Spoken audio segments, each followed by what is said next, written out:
Hey folks, Mark Levin here. Now, before we dive into today's episode, I want to talk about something truly valuable, protecting your financial future with gold. It's called diversification. Now, for that, I only trust Advantage Gold. They're the real deal with 5-star service and a sterling reputation. So give them a call today. Call Advantage Gold at 800-900-8000. Tell them Mark Levin sent you. Trust me, you'll thank yourself in the future. Now let's get to the show. Results may vary. Consult with your financial professional. He's here. He's here.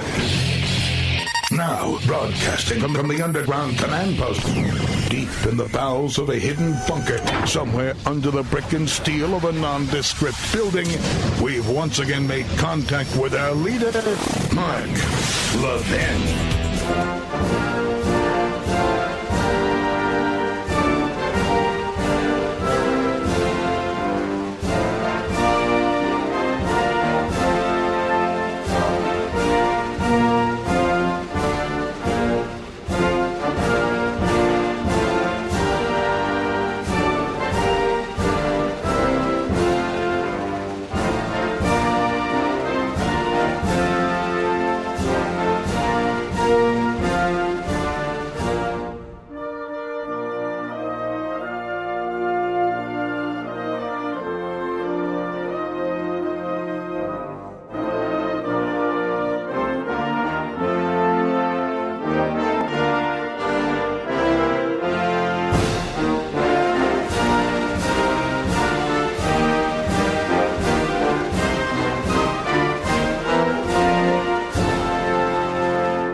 America, Mark Levin here. Our number, 877-381-3811, 877-381-3811. We've got tons to do here.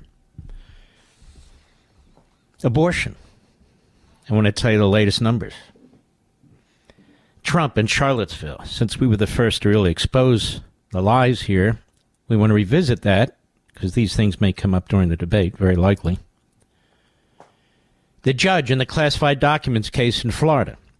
More hearings today. They're trying to destroy this judge. I don't know if I'll agree with her rulings or not, but she's very solid. And the assault on Jews across the country during the Biden regime, through the roof. Through the roof.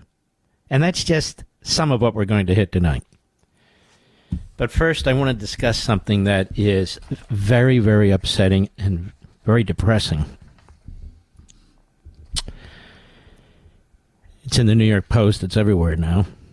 Illegal immigrants lured Jocelyn Nungary, 12, under a bridge, assaulted her for 2 hours before killing her. Prosecutors said these are illegal aliens. One of them came into this country last month. The illegal Venezuelan migrants, Venezuela, accused of murdering Jocelyn Nungary in Houston, lured the 12-year-old girl under a bridge where they stripped her naked to the waist and assaulted her for 2 hours. Disturbing new court documents allege. Franklin Jose Pena Ramos, 26, and Johan Jose Rangel Martinez, 21, allegedly bound Jocelyn's hands behind her back during the brutal assault. 2 hours. Can you imagine what this little 12-year-old girl was thinking? I know what she was thinking, Mr. But you know what it was? Mommy, where's my mommy? Help me. Somebody help me. Then they strangled her, which I'm sure is a very horrible and painful way to die, and dumped her body in a bayou. How human beings treat other human beings? Folks, that border's wide open. He's not closing it. If he gets 4 more years, he's never going to close it. And these people are going to be in the country permanently because we have a messed up, red tape, bureaucratic system.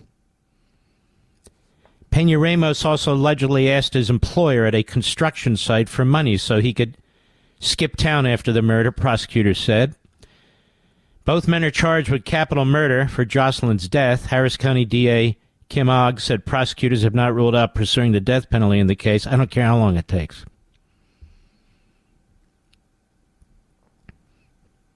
They need to be killed. Pen Ramos appeared in court today where a judge set his bond at $10 million. And good for the judge. Peña Ramos, 26, crossed the southern border illegally at El Paso, Texas, just last month. The Post first reported last week, Peña Ramos cut his ankle monitor off 2 days after Jocelyn's body was found in the swampy bayou in Houston on Monday. Department of Homeland Security sources told the Post. By the way, there's 85,000 minors who are missing. They don't know where they are under the Biden regime. He'll attack Trump for caging, doing this. This guy is horrendous, Biden. All this inhumanity going on. Does he act like he gives a crap?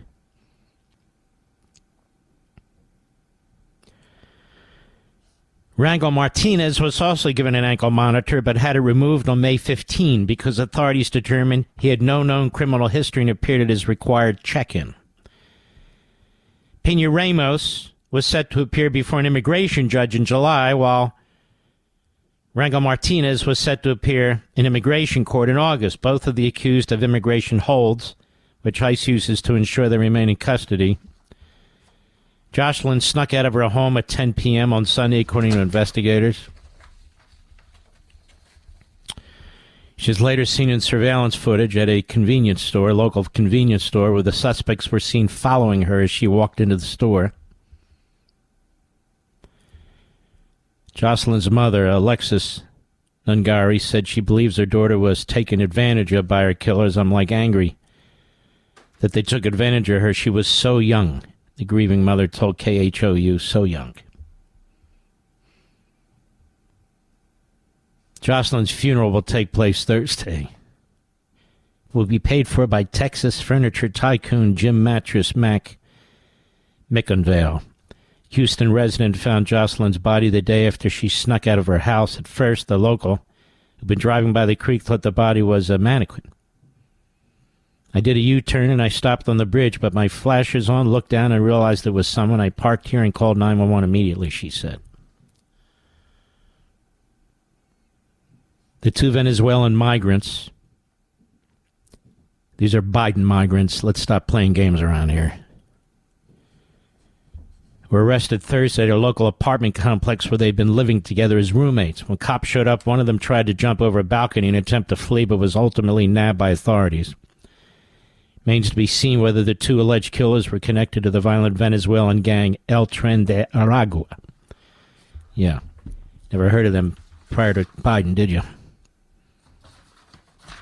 There have been many stories of illegal migrants, that is aliens, committing heinous crimes of late. Earlier this month, an Ecuadorian allegedly raped a 13-year-old girl whom he bound and gagged in broad daylight in a Queens Park.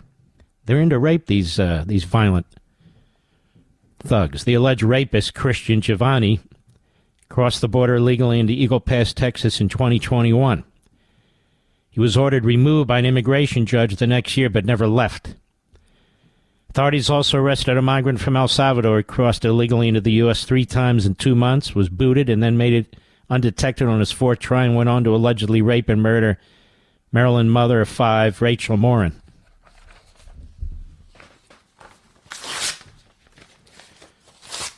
So how does Biden respond to that? He'll have some phony answer about how many people died under Trump and so forth. There's a difference when you're really trying to secure the border. You go to court to try and move funds around in order to build a wall versus somebody who burns it all down. Now, this grieving mother spoke to the press briefly today, and it's heartbreaking. Cut 27, go. I thank everybody for being here to make notice, a national notice for my daughter. She was amazing. I still see her face in the back of my head every day, all day. Keep getting little signs about her throughout the days, And it's just been a very, very hard time for me and my family. But the amount of support I've been getting from everybody it's very, it's from the bottom of my heart, so appreciated. I hear her sayings just replaying over and over on in a loop in my brain. Her dorkiness, her quirkiness, she definitely made people laugh. She's I'm always gonna remember those memories because she had such a bright future ahead of her, and I knew she was gonna go very far. And these monsters took that opportunity from her, from our family, of watching her.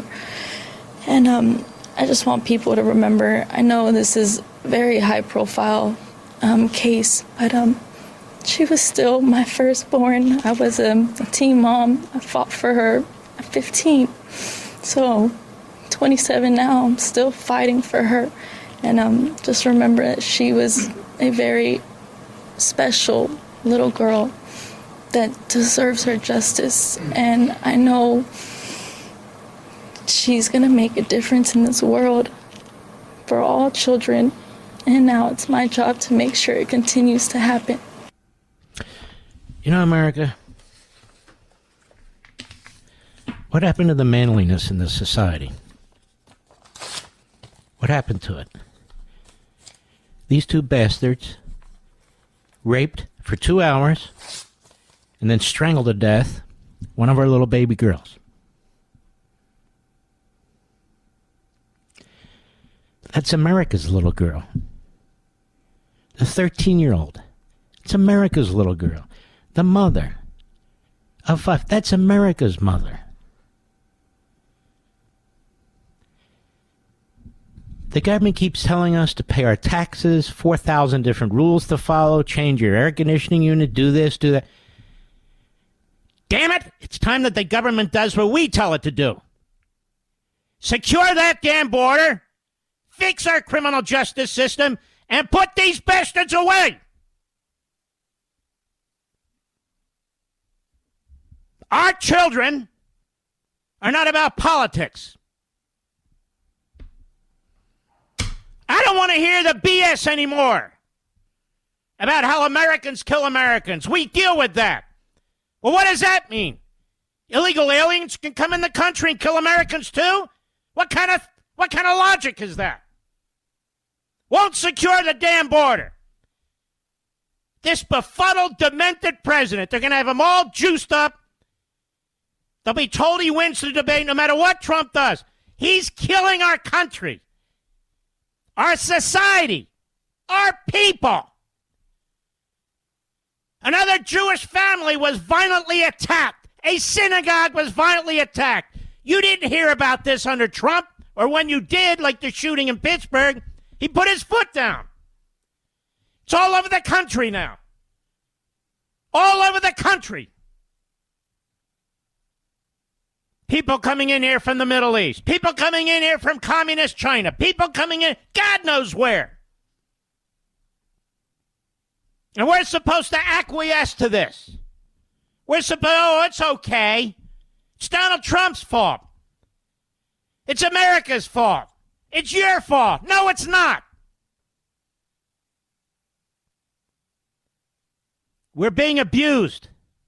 Our children are getting murdered and raped. And does it seem like Joe Biden gives a damn or Kamala Harris gives a damn? Running around today talking about abortion. Abortion? Is there a problem with abortion? Right here. And why I'm the only one mentioning this, I'll never know. The Guttmacher Group, radical left-wing pro-abortion organization. They're better data than anybody else. New findings from the monthly abortion provision study show that an estimated 1,037,000 abortions occurred in the formal healthcare system in 2023. Congratulations, Joe! 1 million babies. The first full calendar year after the U.S. Supreme Court decision in Dobbs. Ready? This represents a rate of 15.9 abortions per 1,000 women of reproductive age and is an 11% increase since 2020, the last year for which comprehensive estimates are available. It's also the highest number and rate measured in the United States in over a decade. So, people having trouble getting abortions? That's not what the data show from a radical left-wing group. So they're running around talking about abortion. We're going to take the right away of a woman. There's going to be a national law. The Supreme Court just said there can't be a national law. It's up to the states. But they lie. They lie about everything. And so do their media. This little 12-year-old girl, I can't get this out of my mind, Mr. Producer. I can't get it out of my mind. I have a 10-year-old granddaughter. We do. I can't get it out of my mind what that poor little girl was going through. And these two pigs, these two monsters.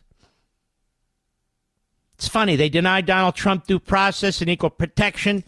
They set him up with a Biden judge and a Soros prosecutor and a left-wing clap. But they'll spend 30 years on due process with these two pieces of you-know-what. I'll be right back.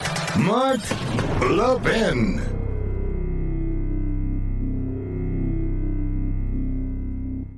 Folks, the war on our justice system, the vicious assault on President Trump, has sent our nation into uncharted waters. And trust me when I say things are going to get worse before they get better. I truly believe that. The political turmoil and uncertainty that lie ahead could have severe consequences for our economy and financial markets. But in times of crisis, there's always opportunity. And right now, I see that opportunity in diversification with gold and silver. As these tensions rise and the dollar's future becomes increasingly uncertain, gold has the potential to go even higher. That's why I trust Advantage Gold. They're experts at helping Americans take steps to help safeguard their wealth with precious metals. Call them right now. 800-900-8000. Don't wait. Get their free 2024 gold and silver kit, plus a special Mark Levin discount worth up to $1,300 if you qualify. The future may be unpredictable, but your financial security doesn't have to be. So call Advantage Gold right now. 800-900-8000. There's no risk. There's no pressure. That's 800-900-8000. Get your special Mark Levin discount worth up to $1,300 for qualified customers today. Performance may vary. You should always consult your financial and tax professional.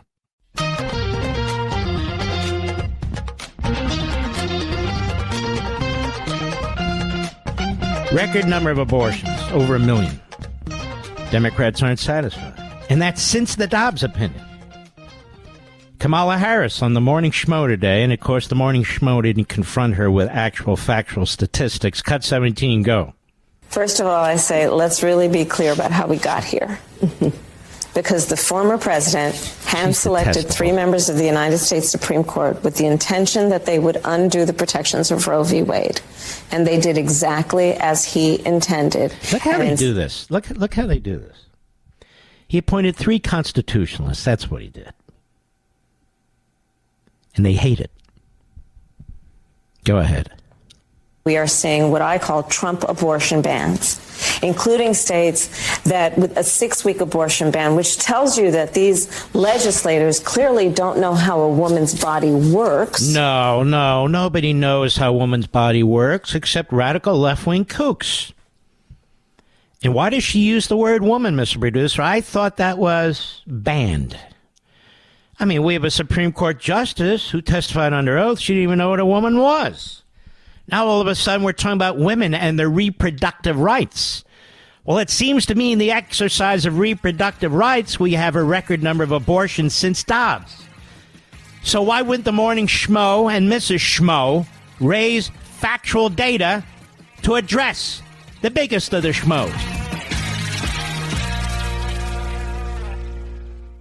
My fellow Americans, the phony conviction of Donald Trump has sent a clear message. Our country is in deep trouble. Our rule of law is under attack, and the integrity of our elections may well be in jeopardy. In times of political chaos like this, it's crucial to protect your wealth and secure your financial future. That's where my good friends at Advantage Gold come in. Please call them now. 800-900-8000. Get their free 2024 gold and silver kit to help protect your money against times like these with physical, precious metals. Plus, tell them I sent you, and they'll give you a special Mark Levin discount worth up to $1,300 if you qualify. No one can predict the future, but you can prepare for it. Call Advantage Gold today. 800-900-8000. Get your free gold and silver kit right now. Plus, Mark Levin discount worth up to $1,300 for qualified customers today. 800-900-8000. Give it a try. Performance may vary. You should always consult your financial and tax professionals. Ever notice how you come across somebody once in a while that you shouldn't have messed with? That's Mark. And you can call him at 877-381-3811. How many of these climate Nazis own electric cars, Mr. Producer? Seems to me every time these politicians who demand that we own electric cars should be asked, are you going to deny the No, Georgie. When you bring on your left-wing kook buddies on, you should ask them how many electric vehicles they and their family own. You little... Anyway. So Kamala Harris is very, very comfortable on this abortion issue. They're saving us, you see. They're saving democracy. They're saving abortion. You know, again, since that Dobbs decisions, abortions are up significantly. Over 1 million in 2023, the last year where they have full numbers, according to this radical left-wing pro-abort group. So what's the debate? There is none. They have to create one. In fact, pro-lifers should be the ones who are concerned at this point. But that's the way it goes, ladies and gentlemen. That's the way it goes. And on this illegal immigration issue, I want you to hear from Simone Sanders, who used to work for Biden. I want you to understand these people reflect Biden's view. She's now an MSLSD host, as you would expect. MSLSD, Constipated News Network, loaded with these crackpot Democrats like Jen Psaki, another one at MSLSD. None of them get ratings, by the way. So Michael Steele, who is more reprobate than not, he dared to use the word illegal. Cut 16, go. What is the difference between an illegal immigrant who unfortunately engages in that activity? And we don't like that. I want to be clear. We don't use the term illegal. So undocumented individuals. They're illegal aliens. Undocumented individuals versus anyone else. Listen to Steele. Look what a wimp he's become. Yes, undocumented. They violated the law. It's like saying somebody who violates their taxes, they're undocumented. You know, tax filers, Mr. Producer. This is what I keep explaining about tyranny and totalitarianism. I've put it in 2 books. I talk about it on the air constantly. You control the language, you control the mind, you control the thought process. And there is sucker Michael Steele falling for it and falling right into it. Kevin Roberts of the Heritage Foundation. So that's sweet. They're illegal aliens. Good for him. He's a good man from everything I hear. I've never met him. There you are. Then we have Elizabeth Warren. Mr. President, is that a Halloween mask that she wears, or is that her permanent look? I just don't know. She wants to talk about abortion. They're very excited. Cut 19, go. Understand this. I want to say this as clearly as I can. Please do. Say it as clearly as you can. Pocahontas, go ahead. Donald Trump is elected to the presidency. He and the extremist Republicans are coming after abortion. We're coming after abortion and contraception. Did you know that? All you Republicans who support Trump are against contraception. Did you know that? How many of you ever met Elizabeth Warren? How many Republicans does she even know? Coming after abortion?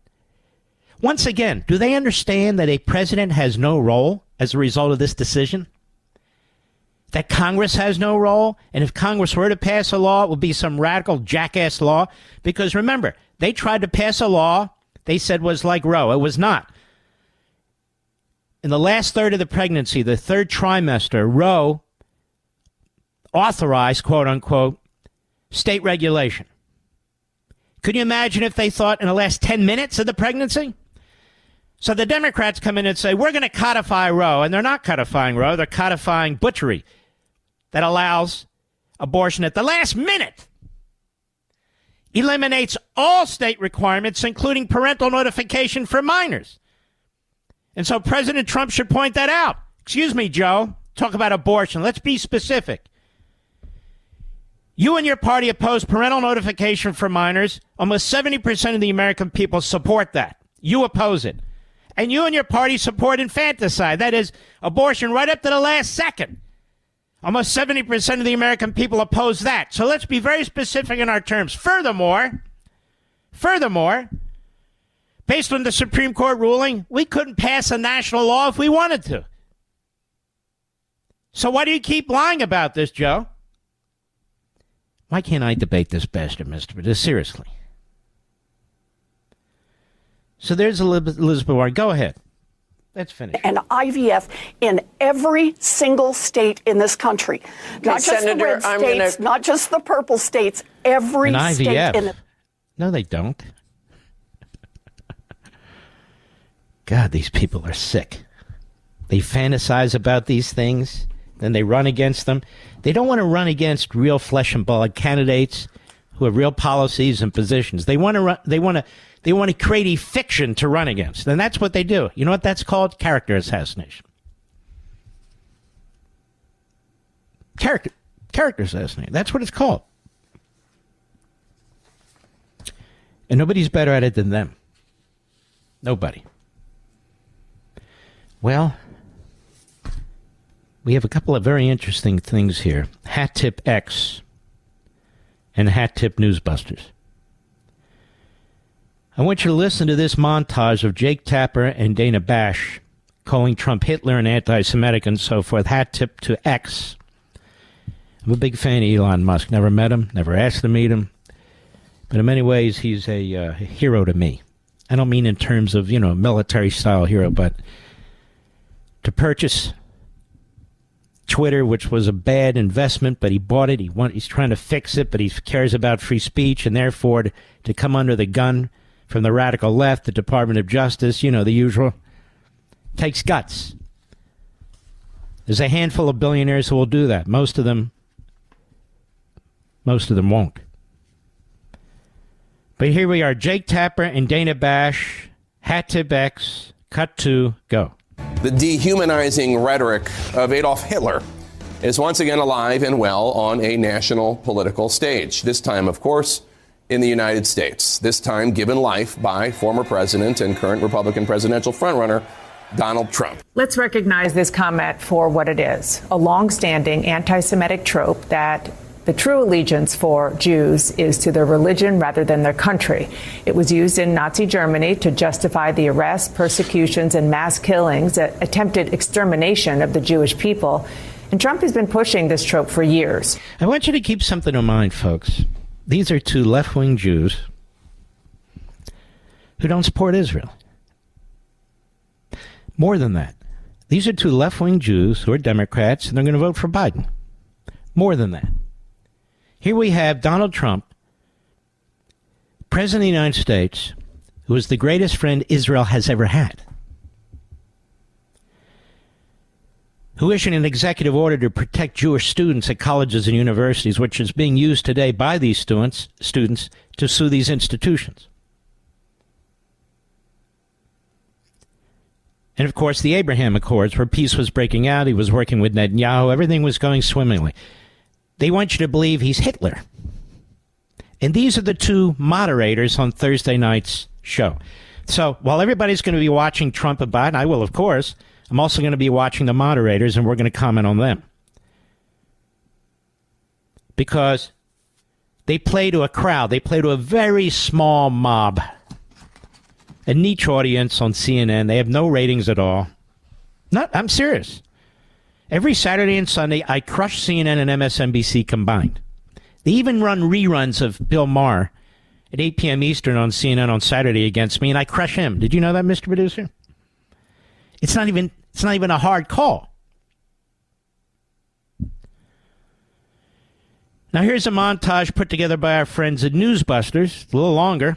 Jake Tapper and Dana bashing Trump and praising Biden. No wonder they wanted CNN, and no wonder they wanted these two moderators, because they're not moderators. Cut 3, go. Now the Trump presidency is coming to an end. It has been a time where truth and fact were treated with disdain. It is a time of cruelty, an era of just plain meanness. For tens of millions of our fellow Americans, their long national nightmare is over. There's a lot talk about plagiarism. You're quite the dummy, Jake. No independent thoughts, whatever. Now, I don't exactly have Frank Sinatra's voice, Mr. Perdue, but this guy definitely sounds like he's speaking out of his ass, doesn't he? With the constipated look on top of it. But anyway, it's Dana's turn. Go ahead. Out. Americans don't seem to be giving him the credit. Why is that, and what does he have to do to turn that around? He certainly met the moment they wanted him to be a fighter.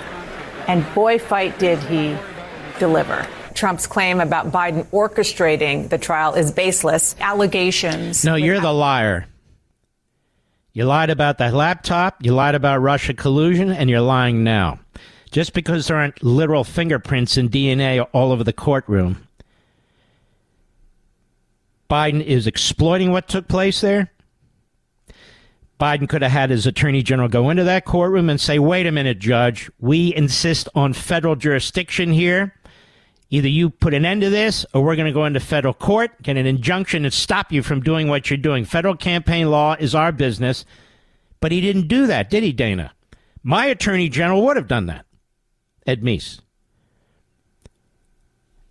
So he benefits from it. He's happy about it. He's campaigning on it. He didn't step in and insist on federal jurisdiction. And there's Dana Bash, who's got the IQ of a kumquat, who's a radical Democrat, who's going to vote for Biden, who basically calls Trump Hitler. There she is, a moderator at the debate.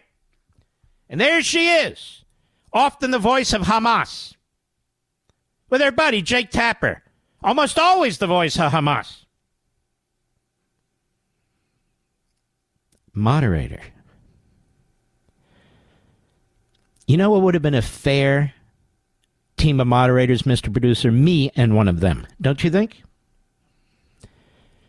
It could have been Jake or Dana, and there's Mark to balance it off. Because everyone knows I despise Biden. I have for decades.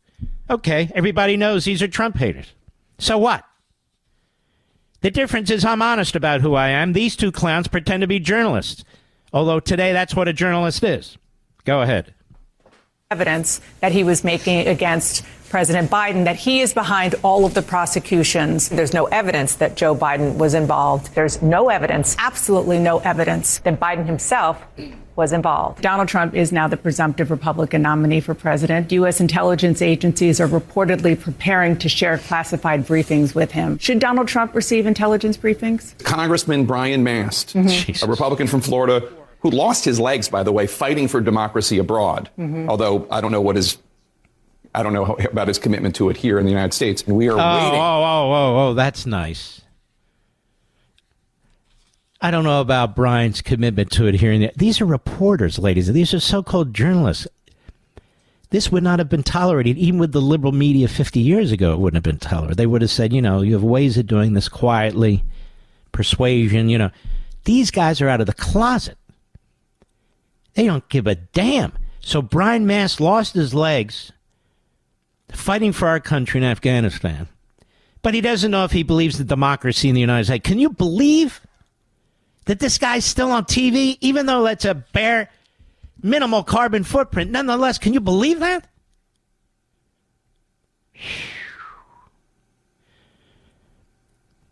There's a senator who lost her legs. I forget her name. I think she's from Minnesota, but I could be wrong. Can you imagine if somebody on Fox said that about her? And by the way, they shouldn't. What is her name? No, that's not it, I don't think. I think that's the other one, but I could be wrong. But whatever it is, it doesn't matter. You don't talk that way about somebody who lost their legs at war. Go ahead. for former President Trump to make his first formal remarks. We're not carrying his remarks live because, frankly, he says a lot of things that are not true and sometimes potentially dangerous. This is, again, out of the closet Stalinism, Maoism, Castroism. We have determined that he says a lot of things that are not correct. Therefore, we're not going to cover it live. First of all, they carry other politicians live. But you don't get to make that judgment. We do. So this guy is a tyrant. He has a totalitarian mindset. And I want you to remember that during this debate. That's who he is. That's what he is. Go ahead. I have ever seen. In fact, it wasn't even... Shut up, a-hole. You creep, you jerk. You hate your own country. So does that sidekick of yours. Why don't you just admit who you are and what you are? Radical leftists.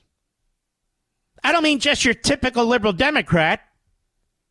These two clowns, they can join AOC and Tlaib and Omar and Bernie Sanders, who they frequently have on their program. And out of the closet, Stalinist Marxist.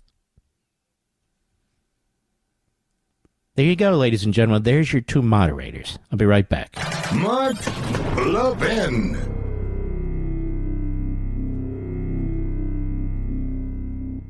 The war against Donald Trump, which is ongoing, has turned our legal and political system into a nightmare. With the 2024 elections on the horizon, we could be facing a period of unprecedented instability and uncertainty. But you can protect and grow your wealth by investing in gold and silver. Precious metals have always served as a safe haven during times of political and economic turmoil. And with the expert guidance of my good friends at Advantage Gold, you can navigate this insane climate with confidence. Call Advantage Gold right now. 800-900-8000. They'll send you a free 2024 gold and silver kit that tells you how to help keep your money safe when things are bad. Plus, tell them I sent you, and they'll give you a special Mark Levin discount worth up to $1,300 if you qualify. Call Advantage Gold, 800-900-8000. Get your special Mark Levin discount worth up to $1,300 for qualified customers. That's 800-900-8000. Performance may vary. You should always consult your financial and tax professional.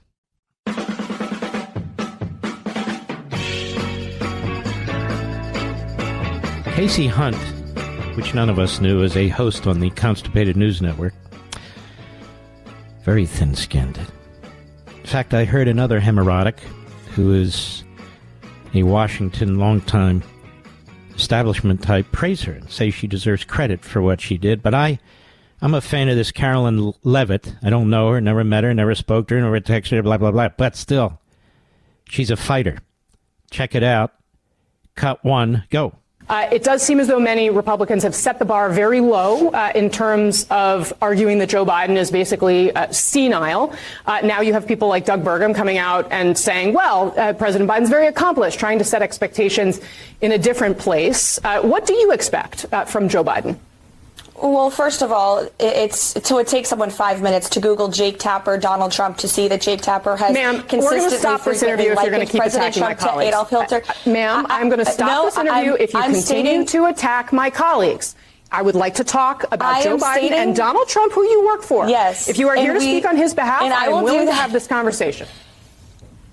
I am stating facts that your colleagues have stated in the past. Okay. Now, I'm sorry, guys. We're going to come back out to the panel. Caroline, thank you very much for your time. You are welcome to come back at any point. She is welcome to come back and speak about Donald Trump, and Donald Trump will have equal time to Joe Biden when they both join us now at later this week in Atlanta for this debate. Our thanks to Caroline.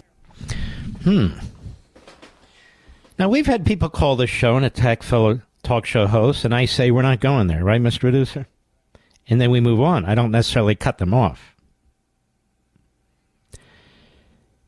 But doesn't Caroline Levitt have a great point? If you're going to hold out Jake Tapper and Dana Bash as moderators, then they should be moderators. A moderator is a referee. A moderator is somebody who comes to the event without dirty hands, so to speak. Jake Tapper, when it comes to that, hadn't taken a shower in 20 years. He's a leftist. He's a Democrat. He worked for Democrat congresswomen. He worked for Handgun Control Inc. Dana Bash is another radical leftist. In fact, I've exposed these two over the years. They're the moderators. They're not moderators. This whole thing's a setup. This whole thing is a setup. And yes, I do believe Joe Biden's going to be juiced up. I've talked to doctors. I've talked to a number of doctors. They even told me what kind of medicine is likely to be used to juice the guy up, that there's no question about it. That when he's caught off guard or when it's a free situation where questions can be asked and everything else, the dementia, the 5-stage out of 7-stage dementia is obvious. They juice him up. He can complete the State of the Union. He can debate. So all kinds of things are going on behind the scenes that, in my opinion, we don't know about. I'll be back. This segment of the podcast is exclusively sponsored by Pure Talk. Pure Talk offers great coverage and can save your family money on your wireless bill every single month. Go to puretalk.com to find the plan that's right for you. Thank you again for listening, and thank you so much for this sponsorship, Pure Talk. He's here. He's here. Now, broadcasting from the underground command post, deep in the bowels of a hidden bunker, somewhere under the brick and steel of a nondescript building, we've once again made contact with our leader, Mark Levin. Hello, America. Mark Levin here. Our number, 877-381-3811. 877-381-3811. President Trump was in Philadelphia on Saturday, my home city, and he went in and he got a steak sandwich. And he left a $500 tip. Joe Biden, he gets ice cream cones. I don't even know if he leaves a tip. It doesn't matter. Cut 4, go. Tonight, we'll refer to him as Sleepy Joe, because right now, as you know, it's been reported that right now Crooked Joe's gone to a log cabin to study, prepare. No, he didn't. He's sleeping now. Because they want to get him good and strong, so a little before debate time he gets a shot in the ass, and that's... I believe that, by the way. They want to strengthen him up. And let's pause a second. I've talked to enough doctors that I absolutely believe this. In 201, they say, no question about it. No question about it, he's getting a stimulus. Go ahead. And he can disprove me and everybody else and just take the test before the debate, but he won't. He won't take the test. He could humiliate all of us, but he won't. Just like they won't release the audio of his interview with the special counsel, Robert Hur. Go ahead. Right? All jacked up. Now, will anybody be watching the debate on Thursday night? I'm shocked. No, I'm shocked. But they've taken so much fun out of it. There's no audience. They actually wanted us to sit down. I said, look, I really want to do this thing. They gave me, what happened is they gave me something that couldn't be accepted. They gave me an offer I couldn't accept, and I said, I'll do it. Number one, it was CNN fake news, right? Who hates Trump. Then it was fake Tapper, who really hates Trump. And Dana Bash. Then it was, it's Dana, it's not Dana, it's Dana. You know that, right? No, right? I didn't. It's Dana, right? Isn't it? It's either. She has it. Then they said, think of this, but no audience. It's like death. There's 2 us and 2 of them. It's like death. This could be the most boring, or it could be quite exciting. Who knows? Boy, he is calm as can be, cool as a cucumber, as we say. Why do you have to spend an entire week holed up with 16 fellow reprobates like Biden is at Camp David? Does he spend a week with them to study what he's going to discuss with Xi? No, of course not. Does he spend a week trying to figure out what's going on the border? Of course not. Does he spend a week on anything? No. No. But he's spending a week on this. And Joe Biden doesn't do anything he doesn't think he's going to win. So he will be juiced up with a stimulant. He will be juiced up with a stimulant. And go ahead and test him. If I'm wrong, I'm wrong. So be it. But I'm right. The doctors I've spoken to agree. There's no question they're not going to leave anything to chance. He'll humiliate himself. That's why I told you the Joe Biden we see at this debate, it doesn't really matter. It'll matter to some people, but to me, he is who he is. He's done what he's done. No level of debate is going to change anything. You have John Meacham, who pretends to be a historian, who's sort of the Biden whisperer, whispering in his ear. You know how Biden likes to sniff the hair of girls and inappropriately massage them or whatever he's doing on their shoulders? Well, there's Meacham. No, he doesn't do those things. But he's the Biden whisperer. And he's on ABC's This Week. Why? Because they know what he's going to say. What's he going to say? He's going to attack Trump. And that's how they do it. You saw on CNN they couldn't tolerate somebody who was raising questions about Jake Tapper and Dana Bash. But here's Meacham on ABC's This Week, which nobody watches since the good old timers are gone. Brinkley. Nobody liked Brinkley. Even Sam Donaldson is nothing like this core. George Will, too, quite frankly. Cut 5, go. What President Biden's done is he has successfully child-proofed the debate stage for President. See what I mean? See what I mean? This guy is a repulsive propagandist. Shouldn't read any of his crap anymore. You have no reason to believe it, in my humble opinion. So they child-proofed the the debate stage for Trump, not Biden. You see what I mean? That's a propagandist. Go ahead. Who is responsible for this uncivil tone on the stage. All right, thanks, but no thanks. What a jack. What a jerk. He's responsible for the uncivil comments, right? Joe Biden has 50 years of being a lowlife. 50 years of trying to destroy people's characters and smear them. 50 years of it. 50 years of plagiarism. 50 years of lies. 50 years.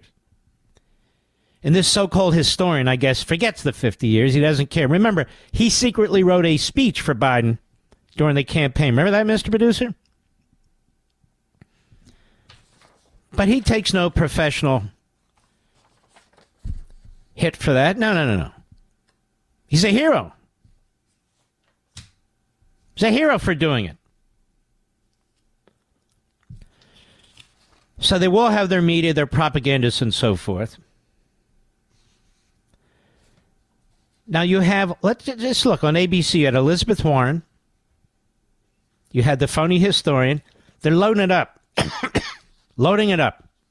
CNN loading it up with the radical left in their different outfits and different roles in life. There's Martha Raddatz at ABC News, but she's taking on Warren, as best as she knows how, on immigration.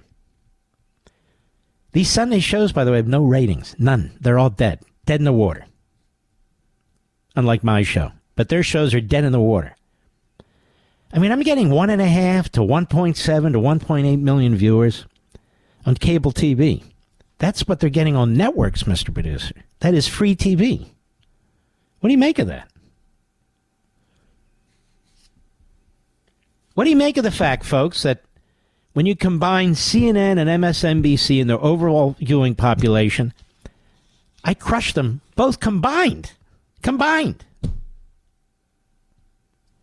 What do you make of that? Elizabeth Warren on ABC's This Week. Excuse me. Yeah.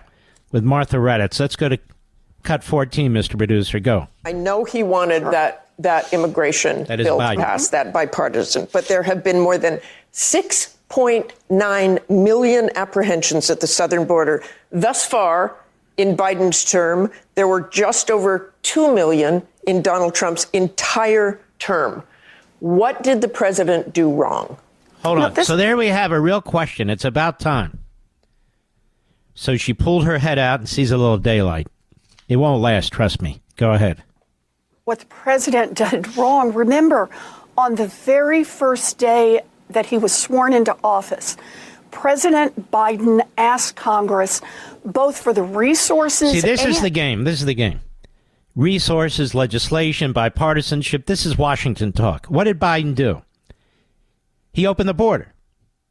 You don't need legislation to tell you not to do that, bipartisan or not. I don't care what he introduced on the first day. Even the New York Times 3 days later said, hey, Joe, cool it on the executive orders. I discussed this on Saturday's Life, Liberty, and Levin during my opening statement. So it's not about legislation. It's not about any of this stuff. Joe Biden still keeps that border wide open. His executive order is a facade. It's an absolute facade.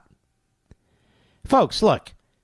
You're going to listen to Elizabeth Warren, who's a radical kook, proven liar, or you're going to believe your eyes. This 12-year-old girl was raped for 2 friggin' hours by 2 monsters. And then they strangled her to death, and then they threw her in the creek. But Joe Biden wanted legislation. Joe Biden's been in that damn Washington, D.C. for half a century, for God's sakes. He wanted legislation. Why didn't he push it through when he was in the Senate? He was chairman of the Senate Judiciary Committee. When he was vice president, why didn't he make this a number 1 issue? He'd never been to the damn border before. Goes to the border, which is a Potemkin village. They clean it out. They clean up the streets. He sees it and he leaves. That's it. That's it. The rape, the murder, the fentanyl, the sex slavery, the little kids in the porno trade. 85,000 little kids missing. Well, what's the big deal? Joe Biden wanted legislation. Seems to me when Joe Biden wants to get something done, he gets it done. Student loans, unconstitutional. And I can go down the list. Go ahead. Comprehensive immigration reform. Oh, shut the hell up with comprehensive immigration reforms. Kick your ass out in his. That's comprehensive immigration reform. We don't need comprehensive immigration reform. Trump proved that. We have serious immigration laws.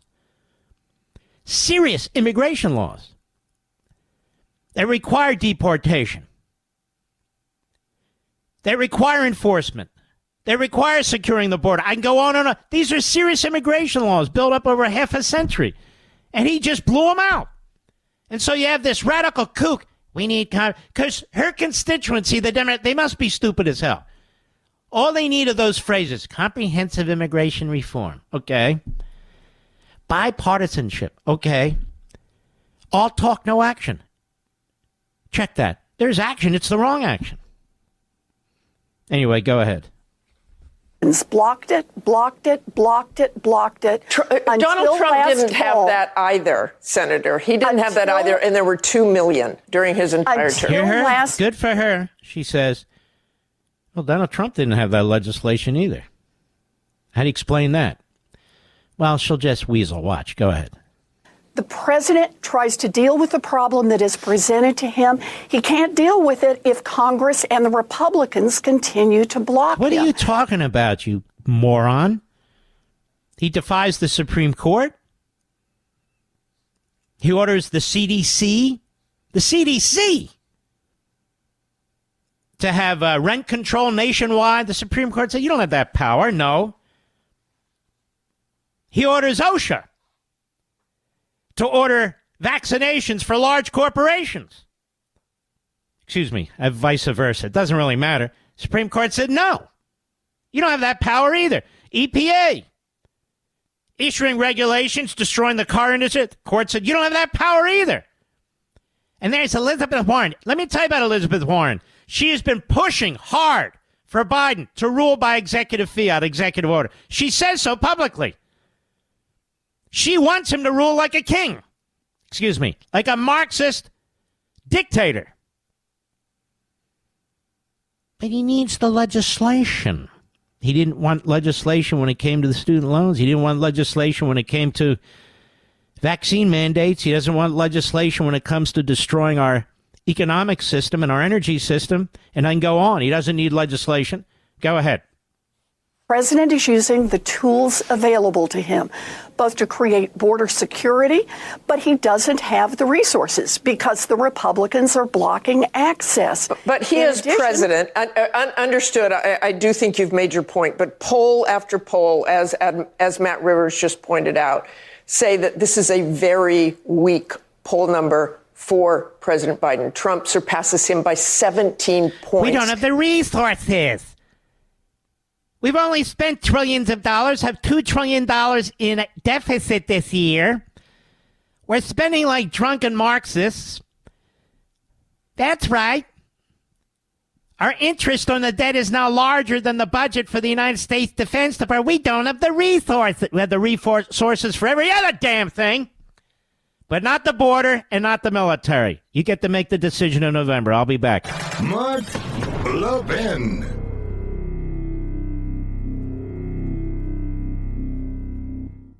Did you know one of the largest U.S. flags in the state of Georgia stands proudly in Pure Talk's parking lot? To honor that flag, Pure Talk is supporting America's Warrior Partnership in their mission to prevent veteran suicide. For our servicemen and women, the transition to civilian life can be very difficult, especially now. Access to housing, employment, and even their earned VA benefits can be very difficult. That's where America Warriors Partnership steps in by providing real support where and when our vets need it most. And you can help this noble cause when you switch to Pure Talk's 5G service and support this great charity. Through Flag Day, they'll match every dollar donated up to $50,000. Choose a wireless company that shares your values and puts you on America's most dependable 5G network for just $20 a month. Go to puretalk.com/Levin. That's puretalk.com/LEVIN to make the switch. That's puretalk.com/Levin for superior cell phone service. That's half the price of Verizon, AT&T, or T-Mobile, and to help Pure Talk with vets in need. I feel like the same so-called newsmakers are always on these Sunday shows. They're not newsmakers. You know, I do my Sunday show. I don't tell you it's a newsmaker show. It's a show for smart people who want to know what's going on. Newsmakers. Oh, there's Chris Coons. There's, who else is it? There's Elizabeth Warren. What other losers do we have here? But whatever. It's the same people. They just show up on different networks. Have you noticed that, Mr. Producer? This is why they have no ratings. There's this guy, Mitchell Landrieu. Remember, his sister was a senator. He's a complete farce, phony, and fraud. John Meekum, of course, the non-historian, in my humble opinion, propagandist, and you can go down the list. These are people you hear all the time. It'd be one thing if they said something intelligent, but they don't. They don't. They're propagandists. I'll be right back. Did you know one of the largest U.S. flags in the state of Georgia stands proudly in Pure Talk's parking lot? To honor that flag, Pure Talk is supporting America's Warrior Partnership in their mission to prevent veteran suicide. For our servicemen and women, the transition to civilian life can be very difficult, especially now. Access to housing, employment, and even their earned VA benefits can be very difficult. That's where America Warriors Partnership steps in by providing real support where and when our vets need it most. And you can help this noble cause when you switch to Pure Talk's 5G service and support this great charity. Through Flag Day, they'll match every dollar donated up to $50,000. Choose a wireless company that shares your values and puts you on America's most dependable 5G network for just $20 a month. Go to puretalk.com/Levin. That's puretalk.com/LEVIN to make the switch. That's puretalk.com/Levin for superior cell phone service. That's half the price of Verizon, AT&T, or T-Mobile, and to help Pure Talk with vets in need. You're listening to Denali, the great one. The great one. And you can call in now, 877-381-3811. Jamal Bowman. Oh, my goodness. He went all gangster today, didn't he, Mr. Producer? About 50 pounds overweight, nonetheless, as he's bouncing around up there. But nonetheless, he's a absolute America hater, absolute Jew hater, and apparently he's in a very tough primary. AOC was running across the stage like a maniac, like running across sort of a bar, Mr. Producer, with a few too many drinks. That's what she looked like. Oh, they're so gangsta. Here he is at a rally in the Bronx Saturday. Cut 10, go. We are going to show AIPAC the power of the South Bronx. See, AIPAC is a Jewish organization, and a fairly moderate one, I might add. They back Democrats and Republicans. But you see, Bowman's a radical kook. He's a nut. And he's anti-American, he's anti-Israel, he's anti-anything that we believe in. And he's running against another leftist, by the way, the Westchester County, I guess he's the executive, Mr. Producer? Latimer. But even Latimer's not as nuts as he is. Bowman's nuts, may I say, with all due no respect. Go ahead. People ask me why I got a foul mouth. What am I supposed to do? You coming after me. You coming after my family. You coming after my children. I'm not supposed to... Hello, who's coming after his family and children, Rich? The hell is this guy talking about? Been sucking a little too much helium, I think. Go ahead. I'm not supposed to fight back. We're going to show them who the f*** we are. Wow, he's persuasive. I understand about 12 people showed up, Rich. Trump goes to the Bronx, they have thousands and thousands. This guy shows up, they have about 12. They brought in AOC, and they lost 5 more. Cut 11, go. Ceasefire now! Ceasefire now! Ceasefire now! We are not going to stand silent while U.S. tax dollars kills babies and women and children. I just want you to understand, this is what a big percentage of the Democrat Party now believes, because they're importing anti-Semites and then again these Marxists. Here's a headline in Epoch Times. Almost 70 Democrats call for U.S. to open pathways for Palestinian refugees. Who are they? Little Dick Durbin of Illinois, Representative Greg Cesar of Texas, Debbie Dingleberry of Michigan, Pramalia Jayapal of the old Soviet Union. They're the primary signatories. The letter contains dozens of signatures from members. Ready for this? Cory Booker. Of course, Cory Bush and Alexandria Ocasio-Cortez. But this guy, Cory Booker, he used to play moderate. He's a radical kook now. The letter also received support from the American Arab Anti-Discrimination Committee, the American Civil Criminal Liberties Union, and Project Immigration Justice for Palestinians. Because, as we all know, America is so unjust. That's why these people keep coming to America. Unbelievable. Let's go back to the Congressman Jamal Bowman. Go ahead, Rich. My opponent supports genocide. Oh, sure. Exactly. My opponent and AIPAC are the ones destroying our democracy. Oh, of course they are. Of course they are. One more. We have Ayach at the rally in the Bronx.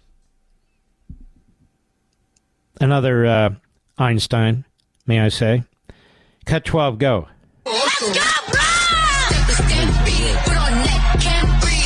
Ooh. Are we ready? Are we ready? I can't hear you. The Bronx, let's go! There's like 30 people out there. Are you ready to fight? And most of them are media. Take this borough back! Are you ready to win our state back? Are you ready to win this country back? And are you ready to fight for peace on earth and ceasefire in Gaza? Peace on earth and ceasefire in Gaza. God, is she screwed up, Mr. Producer. It's the Jews, you see. These are the Marxists. These are the Marxists with the Islamists. Ask you folks, well, when is the last time or the first time Joe Biden has condemned Bowman, condemned AOC? He won't do it. When's the last time Schumer did? They won't do it. The Democrat Party is home to these people. No, don't get me wrong. That doesn't mean every member of the Democrat Party supports this. But I'm saying the Democrat Party is home to these people. They're not in the Republican Party. This is the Democrat Party. Chris Coons is on with Shannon Breen on Fox this Sunday. He says to her, essentially, you can't assume every person seeking asylum in this country is going to commit a crime. I don't believe everybody assumes that everybody coming into this country is going to commit a crime, other than the fact that they have committed a crime by coming in illegally. Now, that said, Chris Coons is a little bobblehead. He is a Joe Biden sycophant. They come from Delaware, after all, together. Chris Coons wasn't elected on his good looks, was he, Mr. Producer? No, I don't think so. He's part of the Biden Democrat Party machine. I'm not sure what he adds to a conversation any day of the week or on any program. But the fact of the matter is, we have devastation going on with people who are coming here illegally. Our communities don't have the resources. The school systems, the police are overwhelmed. Our medical system's overwhelmed. You got people sleeping in the streets as well as five-star hotels. You have people who are here within a week's time getting credit cards, food stamps, all kinds of benefits, while people who are fifth, sixth, seventh generation in this country in these poor neighborhoods aren't getting crap. It's really quite sickening, is it not? That's because Joe Biden wants to change the electorate. Joe Biden wants permanent Democrat Party control. That's the bottom line. These people come in, they talk about Biden. They don't know anything else. Ask them about what's the Bill of Rights. No any idea what the Bill of Rights are. No idea. And that's what the Democrats want. Now, when we come back, you're listening to the only host in America who ever played 3.5 minutes of Donald Trump's comments, or more than that, actually, in Charlottesville, and subsequently an interview by a reporter, and explained that he never said that he supported the neo-Nazis. Finally, Snopes comes out, isn't that right, Mr. Producer? And says that the allegation against Trump is false. It took them 7 years. Now, I know there's other hosts on TV and radio who always take a bow, but they're always like the third or fourth in. I don't take a bow. I just tell the truth. And I get annoyed with the would-bes and the wannabes. I want them to be out front, but they're not. We'll be right back. Mark Levin.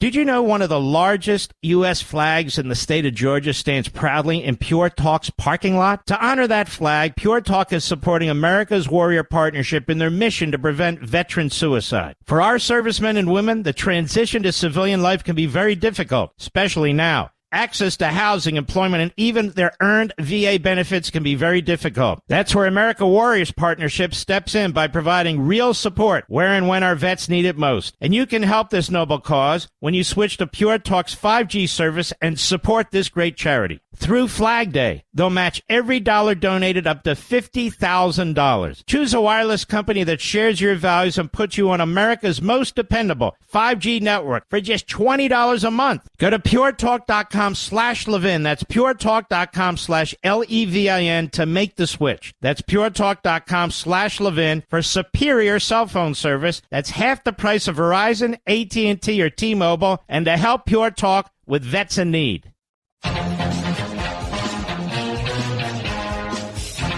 You know, the media went after Trump on this Charlottesville issue. Remember, Joe Biden said that's why he decided to run for president. So Joe Biden decided to run for president based on a lie because Joe Biden is a disgusting, pathological liar. So is Jake Tapper. So are the whole media that said the same thing. So I took the time word by word, really syllable by syllable, played it for you on the air and went through it. And the other cowards finally did the same thing after I cleared the path. But what they don't remember is Trump coming under attack on this Charlottesville issue because the media had their meme and they went at it. Cut 22, August 15, 2017, go. You're putting what you're calling the alt-left and white supremacists on the same moral plane. I'm not putting anybody on a moral plane. What I'm saying is this. You had a group on one side and you had a group on the other, and they came at each other with clubs, and it was vicious, and it was horrible, and it was a horrible thing to watch. But there is another side. There was a group on this side, you can call them the left, or you've just called them the left, that came violently attacking the other group. So you can say what you want, but that's the way it is. It's on both sides, sir. You said there was hatred, there was violence on both sides. Well, I do think there's blame. Yes, I think there's blame on both sides. You look at both sides. I think there's blame on both sides, and I have no doubt about it, and you don't have any doubt about it either. And if you reported it accurately, you would say. Neo-Nazis started this. They showed up in Charlottesville to protest. Excuse me. They didn't put themselves down as neo-Nazis. And you had some very bad people in that group. But you also had people that were very fine people. Just remember, let's stop. We're talking about this statue of Robert E. Lee. I think it was Robert E. Lee. And there were a lot of people who didn't want it taken down. Not because they're racists or Confederates or anything like that, because of its historical presence. Its historical presence in Charlottesville. And there's a lot of us who don't favor all these things being taken down. There's teaching moments, kids ask about it, you can explain it and so forth. So you can't Talibanize, if you will, your culture. It is what it is.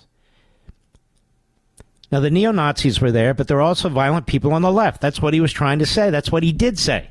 But they kept purposely trying to confuse it. And he's already straightened it out, and he's going to have to keep straightening out, when they're attacking him like this on August 15, 2017. Go ahead. Well, in that group, excuse me, I saw the same pictures as you did.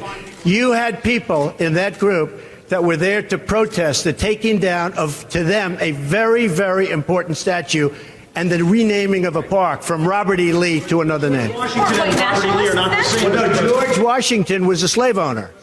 Was George Washington a slave owner? So will George Washington now lose his status? Are we going to take down? Excuse me. And notice how prescient he was, because that's exactly what's happened. The whole CRT movement, the attacks on the monuments to George Washington. He was 100% right. Go ahead. Are we going to take down statues to George Washington? How about Thomas Jefferson? What do you think of Thomas Jefferson? You like him? I do love Okay, good. Are we going to take down the statue? Because he was a major slave owner. Now we're going to take down his statue. So you know what? It's fine. You're changing history. You're changing culture. And you had people, and I'm not talking about the neo-Nazis and the white nationalists, because they should be condemned totally. But you had many people in that group other than neo-Nazis and white nationalists, okay? And the press has treated them absolutely unfairly. Now, in the other group also, you had some fine people, but you also had troublemakers, and you see them come with the black outfits and with the helmets and with the baseball bats. You had a lot of bad people in the other group too. Treated unfairly, sir. I'm sorry. I just didn't understand what you were saying. You were saying the press has treated white nationalists unfairly. I just didn't understand what you were saying. There were people in that rally, and I looked the night before. If you look, there were people protesting very quietly. All right, we gotta take our break. But you see how they tried to put words in it. He never said what they said. He didn't say it there. He didn't say it in the original comments ever. And Joe Biden, because he's a lying punk, Biden. I saw that, and that's when I decided I needed to run. No. Jake Tapper has pushed this propaganda. Finally, Snopes, a radical left-wing fact-checking site, 7 years later says, no, it didn't happen.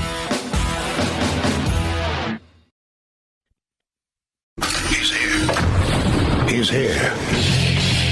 Now, broadcasting from the underground command post, deep in the bowels of a hidden bunker, somewhere under the brick and steel of a nondescript building, we've once again made contact with our leader, Mark Levin.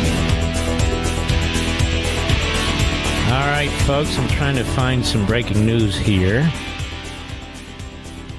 Bear with me about the Biden student loan program, which is obviously, as I've said over and over, it's unconstitutional, and he's happy about it. I talked about it further here, Blaze, Fox, and let's see here. First of all, on the Snopes issue, again, a left-wing site. No, Trump did not call neo-Nazis and white supremacists very fine people. By Taja Perrycook. It's late, 7 years late, but okay. Trump's remarks about the deadly Charlottesville Unite the Right rally in 2017 remain controversial, however. No, they don't. Here's the claim. On August 15, 2017, then-President Donald Trump called neo-Nazis and white supremacists who attended the Unite the Right rally in Charlottesville, Virginia, very fine people. Rating, false.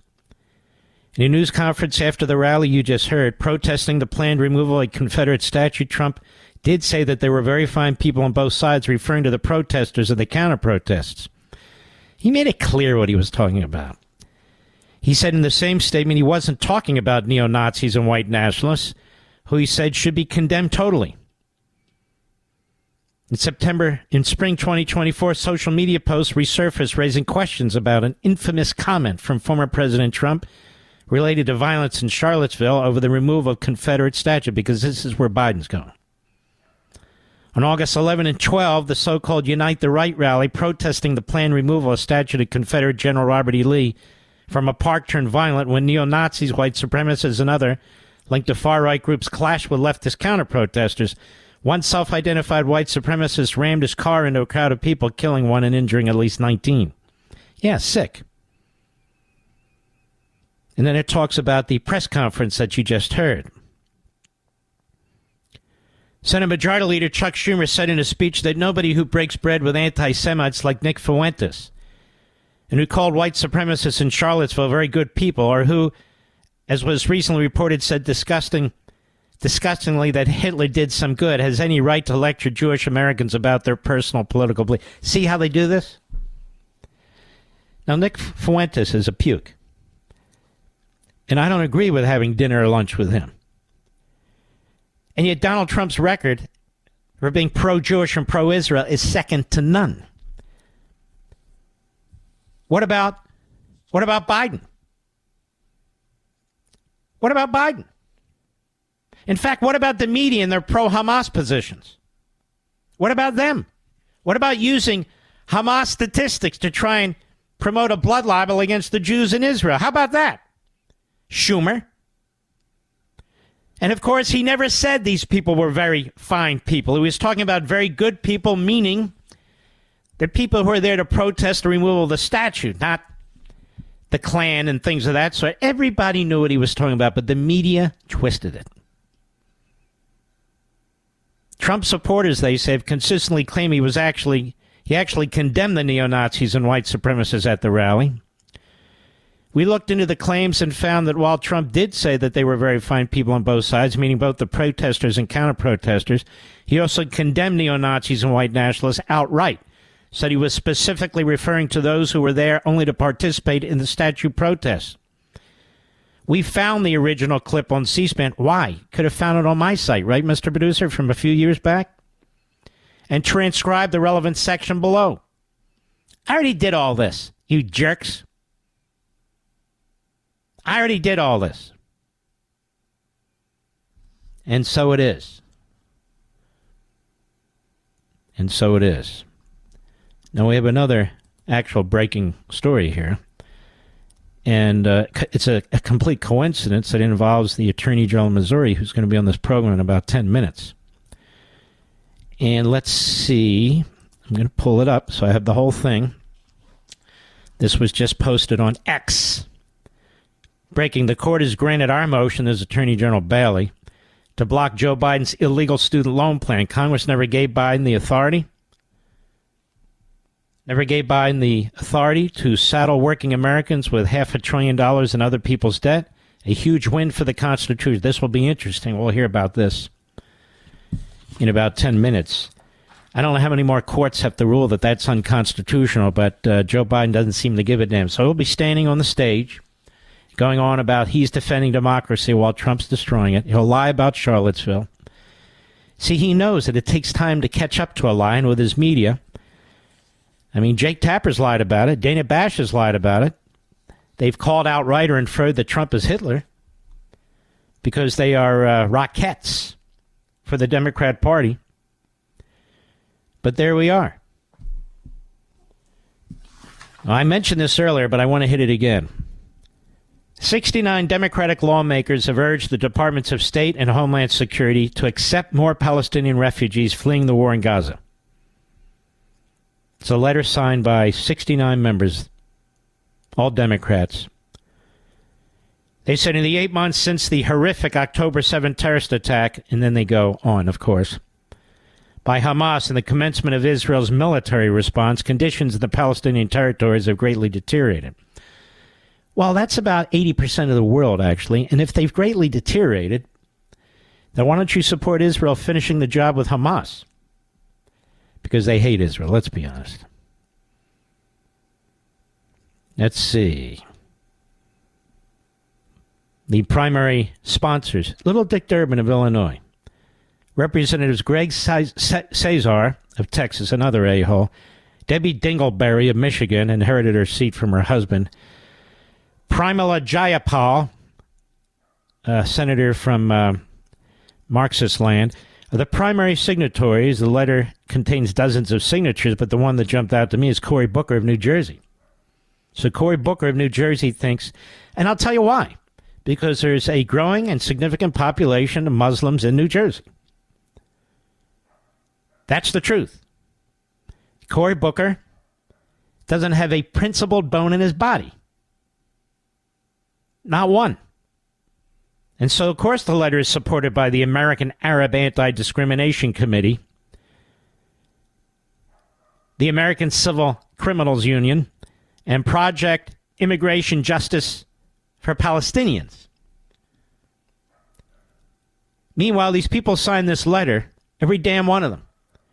And the horrific attacks on Jews in this. Did you see the female Jewish young lady, Mr. Producer, who's trying to go to synagogue in L.A.? Do you see how the Islamists, the Hitler Youth, encircled her? Hordes of them. And beat her to the ground. Beat her to the ground.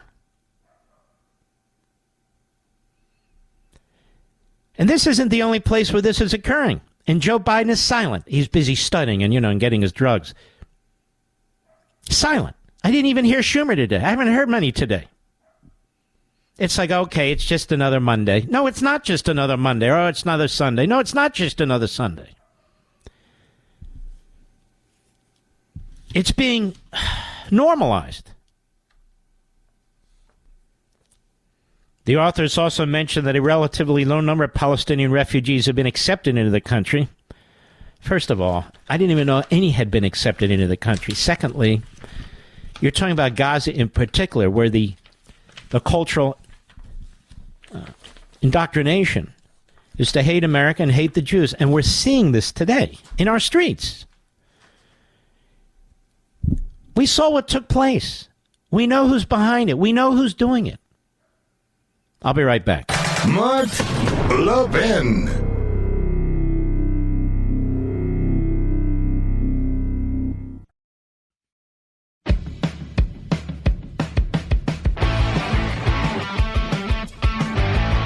We're here with Missouri Attorney General Andrew Bailey. How are you, sir?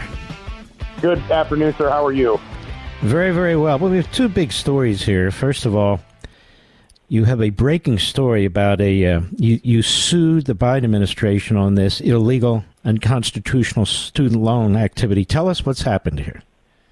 Yeah, look, this is a huge win for the American people and for working Missourians. Joe Biden is trying to saddle working Missouri families with Ivy League debt in yet another unconstitutional, illegal student loan cancellation program. I submit to you that any working family out there, or small business owner, will tell you there's no such thing as debt cancellation. Someone has to pay the tab. And in this instance, it's a tab of almost $500 million. It's actually more expensive than the first student loan cancellation program that President Biden put forward and that we successfully defeated at the United States Supreme Court. So he already had a plan B ready last year about this time when he lost the first round, and he came back with the Higher Education Act and said that somehow that authorizes him to redistribute a $500 billion in debt owed on student loans. And, of course, there is no textual basis for that program. Congress has twice rejected bills of that kind. So we filed suit, and just today, this afternoon, the court issued a stay enjoining implementation of the Biden plan to cancel this debt. This is a huge win for the rule of law, the Constitution, and for taxpayers of the state of Missouri. Okay, so you filed it in federal court in Missouri? Yes, sir, in the U.S. District Court for the Eastern District of Missouri, and that's who has handed down its decision today. Well, this is a big deal. The media will do everything it can to smother with a pillow. So it's important that it gets out there before this debate, because virtually every court that's looked at this, the first one, and now you're having them look at this one, they keep telling him, you don't have the power of the purse. We have separation of power. He doesn't give a damn, does he? He doesn't, and he's out on the stump bragging about the fact that he doesn't give a damn. I submit to you, this is a constitutional crisis. You've got a president who is charged with faithfully executing the law, bragging about willful defiance of the Supreme Court in its decisions on this matter. If you'll recall, the last time the Supreme Court ruled on this issue, they struck down Biden's first attempt to unconstitutionally redistribute wealth under the major questions doctrine. Well, that same doctrine applies here, because the plan, actually, the price tag's even greater. And we know under the major questions doctrine that Congress doesn't hide an elephant in a mouse hole. If Congress wants to redistribute that much wealth, they've got to be explicit in the text of a statute. No such statute has been enacted by Congress. Thus, the president lacks this both constitutional and statutory authority.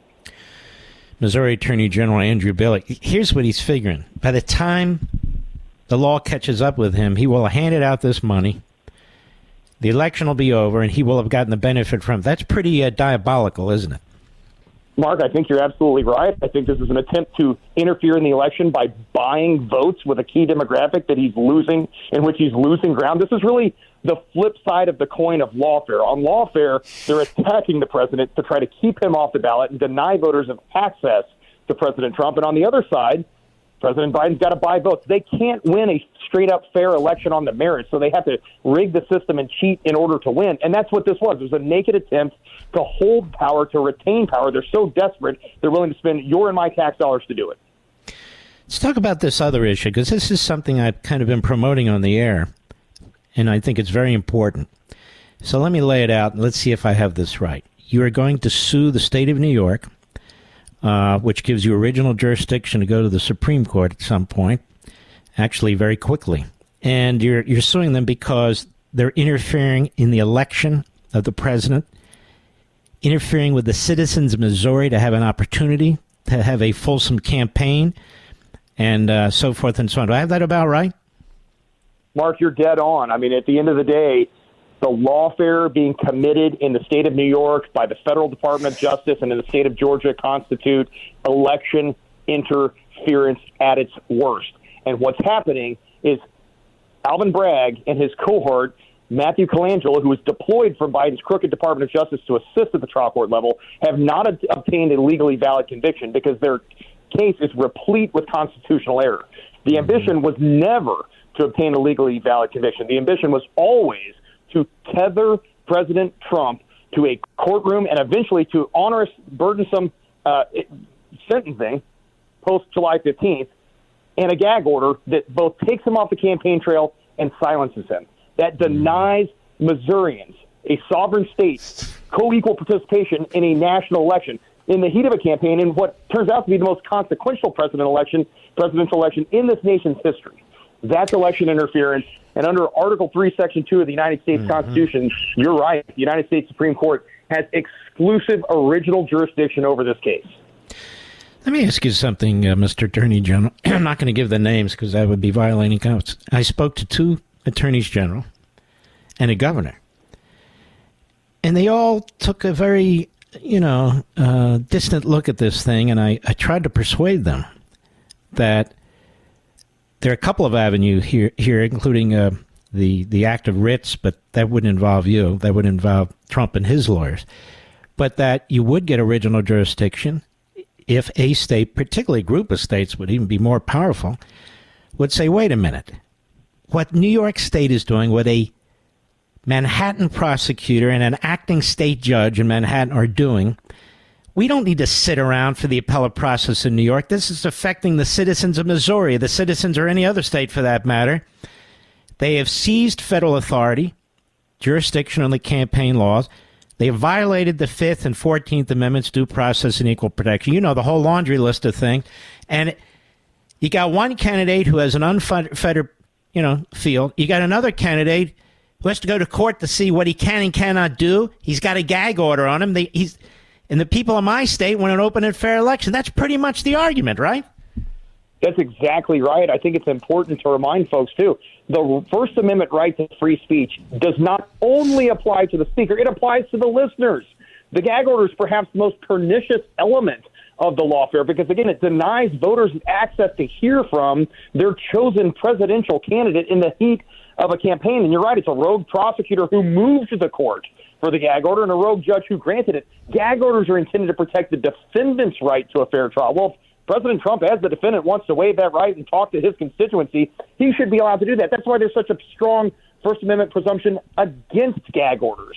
And so this was completely unconstitutional. And Missouri has a sovereign interest that we are going to assert the traditional individual appellate remedy in a criminal case at the state level is not adequate to redress the grievances of those harmed here in the state of Missouri. That's why we've got to act now and go straight to the United States Supreme Court. I'm with you. Very important. Why do you think these other people are so hesitant? They're just nervous.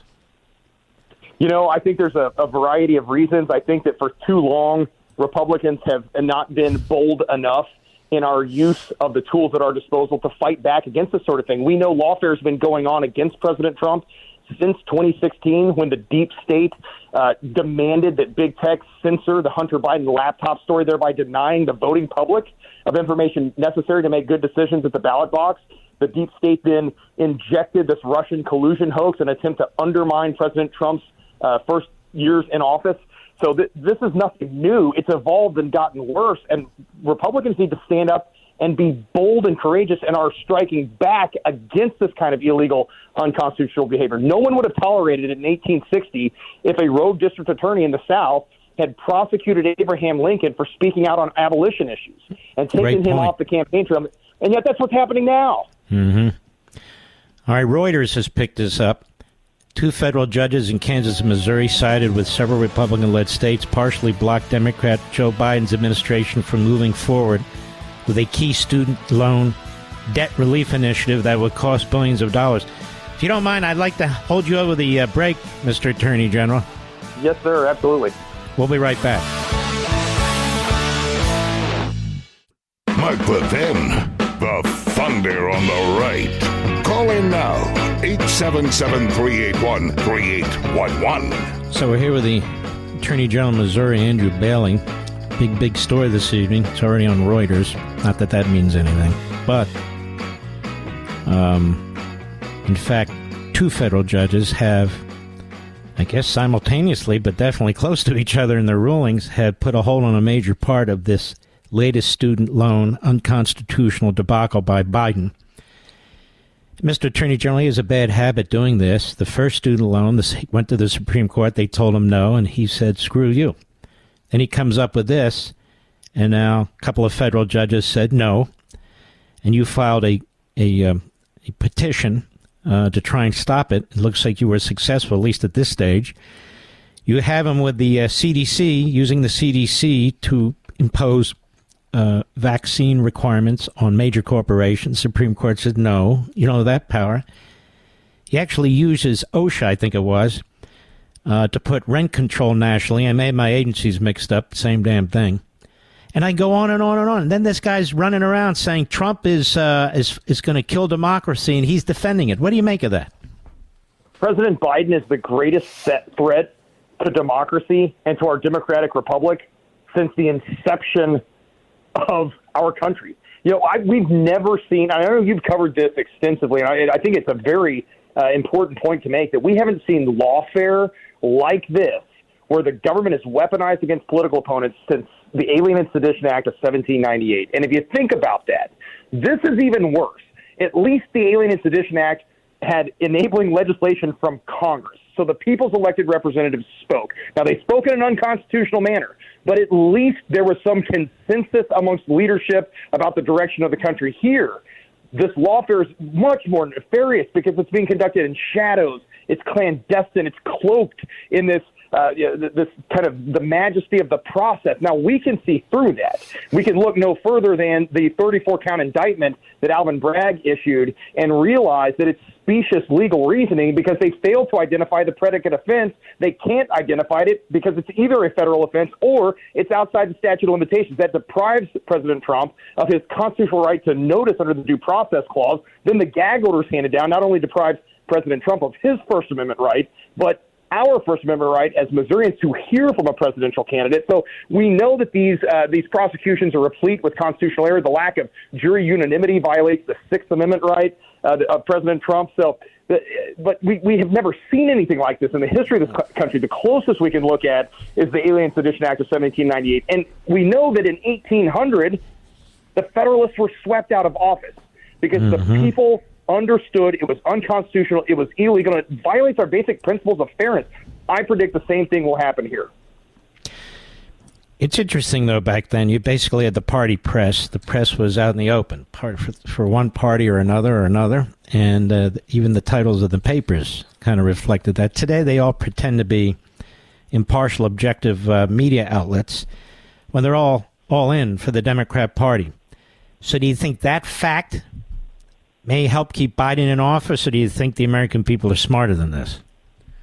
I think the American people are smarter, but I also think that the American people are deprived of information. Look at the case Missouri v. Biden, where the Biden administration across a spectrum of bureaucratic agencies has silenced American voices on big tech social media platforms.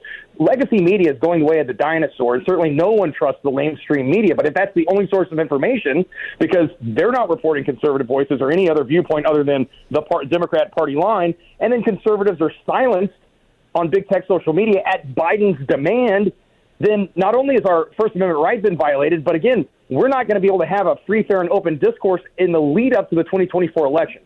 That lawsuit is all about building a wall of separation between tech and state to protect our First Amendment right to free speech. At trial, at the district court level, last May, the DOJ admitted that 100% of the speech that was censored on big tech was conservative voices, and it was all core political speech. The remedy in this country for disfavored speech has always been counter speech, not government censorship, but the federal government under Biden's watch has abandoned that approach, attacked our First Amendment rights, and that's why we're fighting so hard.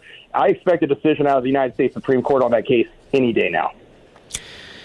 When do you think Attorney General Andrew Bailey, Missouri, you'll file that suit against New York? We will be on file this week. And time is of the essence. We've got to build a coalition of like-minded state attorneys general. We've got to put our best legal argument, our best case forward. We've got to get it in front of the court because time is of the essence due to the nature of the sentencing. If the court in New York puts any onerous conditions upon President Trump, whether it be house arrest, imprisonment, shock time in a local jail, or even community service hours that are required each month, that time away from the campaign trail harms Missourians. And again, the traditional appellate remedies fail to fully redress the grievances that we're bringing. Now, I will submit to you that Article 3, Section 2 suits between states, those original actions, typically have to do with boundaries and water disputes, but there's nothing in the text of the Constitution that would preclude this kind of suit. And I think there are very interesting issues at stake here when we're talking about a local prosecutor and local judge essentially destroying the integrity of an electoral process and denying Missourians access to a political candidate. I look at it this way. The Supreme Court can't act on its own. It needs petitioners. You're giving this court an opportunity to take the case and fix this. Because if this goes forward like this, no presidential candidate will be safe. You have a conflict of federal and state jurisdictions. The due process in equal protection clauses, started in the 5th, applied to the states through the 14th. There are a lot, the First Amendment you mentioned, the gag rule. There are a lot of things here that this court needs to unpack. And if it doesn't unpack it now, they're going to get worse. And it's going to have to unpack it later. And the pressure will be even worse than it is today for them to do something about this. Don't you agree? I completely agree. And I think that really speaks to the 4 factors that federal courts, to include the Supreme Court, look at when determining whether or not a stay is appropriate. Because essentially, that's what we're asking. We're asking the United States Supreme Court to stay any further action in the Bragg prosecution of President Trump. And if the first element is success on the merits, well, clearly, if there are constitutional errors in that trial, our likelihood of success on the merits is great. Secondly, irreparable harm. Well, the stake of our national election, that's what's at stake, and so the harm is absolutely irreparable. Whether a stay harms the other parties, it's not like Donald Trump is out creating new victims in New York. There were no victims to begin with. It's not like he's making additional entries into a business ledger. But I think your strong point is, look, this is a national election. The federal campaign law that they don't even cite as exclusive plenary federal jurisdiction. All these violations in the courtroom of federal constitutional law applying to the states. And they're keeping, you can see the other side's using it as a weapon against Trump, which is a weapon against the people. In other words, you need an open and fair election where the playing field is as equal as you can make it. You can't have an elected Soros prosecutor who says, I'm going to get Trump, an appointed state judge who's conflicted up the wazoo, and every step of the way you can see it's a star chamber. And now you're supposed to also, you in Missouri, the Attorney General, you're supposed to sit on your hands while this thing works its way through this sluggish appellate process in New York. While the election's going on, it was purposely timed to affect it right now. And the people of Missouri just have to sit there and take it. As a matter of fact, people in the rest of the country have to sit here and take it.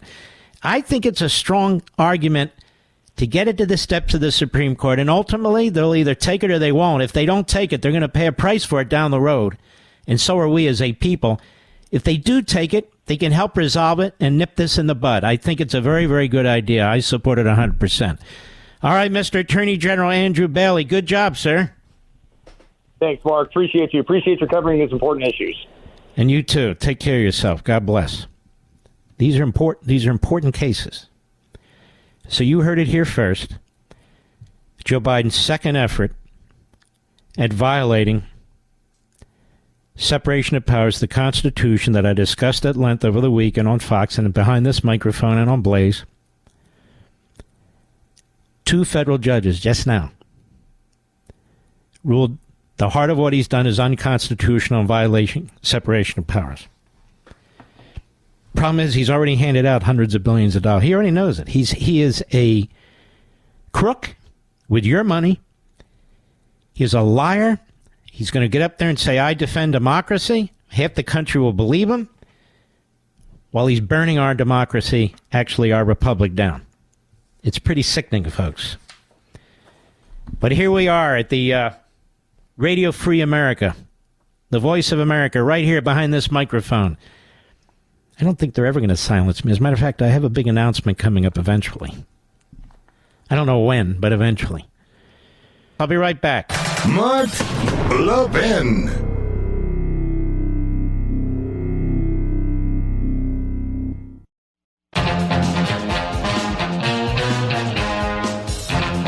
Hey, Mr. Producer, I just saw our whole Charlottesville thing on TV. Did you see that? I told you, we paved the path. We paved the path here. We had a great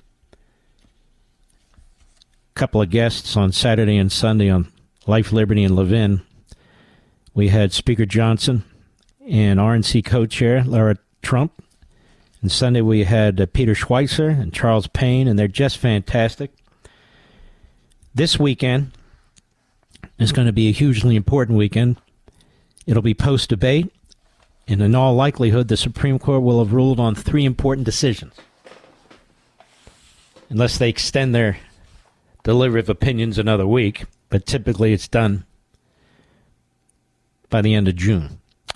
And those three decisions, one of which has not been discussed with you, obviously involves the immunity issue and the obstruction issue. The immunity issue we've discussed. The obstruction issue is the use of the Enron case to expand the definition of obstruction. That should be interesting, too. But there's a third case. There's an infamous case called Chevron. And in that case, the Supreme Court basically gave a rubber stamp to the bureaucracy controlling the legislation of this country. Not the legislative branch, but in essence, the executive branch. And they've run wild with it, as you know. And some courts here and there, including the Supreme Court, have tried to figure out a way to control it. They have an opportunity to control it in a big way now. The great Antonin Scalia, unfortunately, had been on the wrong side of this, but later in his life, he knew it was a mistake, and he was poised to turn it around. Because not only was he a great thinker, but when you're wrong, you're wrong. I admit it. He admits it. They all admit it.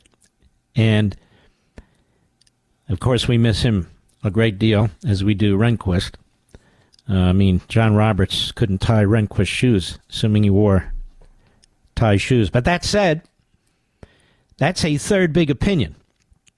So there's going to be three. So the lineup this weekend on Life, Liberty, and Levin, Saturday and Sunday, 2 guests each show, no more, is going to be a lineup that is very, very powerful and that will address the debate and the legal issues as they are announced this week, and we will address them fully. Just so you know, that's the place to be. Life, Liberty, and Levin, 8 p.m. Eastern, 5 p.m. Pacific. I hope you'll set your DVRs so you don't even have to think about it. Or watch it live, or do both. But it's always good to have it in the bank, so to speak, just in case, you know? As terms of the debate, I don't know how the debate's going to go, but I think Donald Trump, as you've seen him in the last few years, he's really sharpened his already very outstanding qualities, in my view. He's really sharpened them. And I do think Biden will be pumped up with Ritalin or something. There's no question in my mind. And as I said, every doctor I've spoken to, I know, 4 of them now, have all said they're absolutely going to use something on him. Some kind of stimulant. We salute our armed forces, police officers, firefighters, emergency personnel, our truckers, our brothers and sisters in Ukraine, our brothers and sisters in Israel. We have your back. Biden doesn't, but we do. And all of you great Americans. I'll see you tomorrow.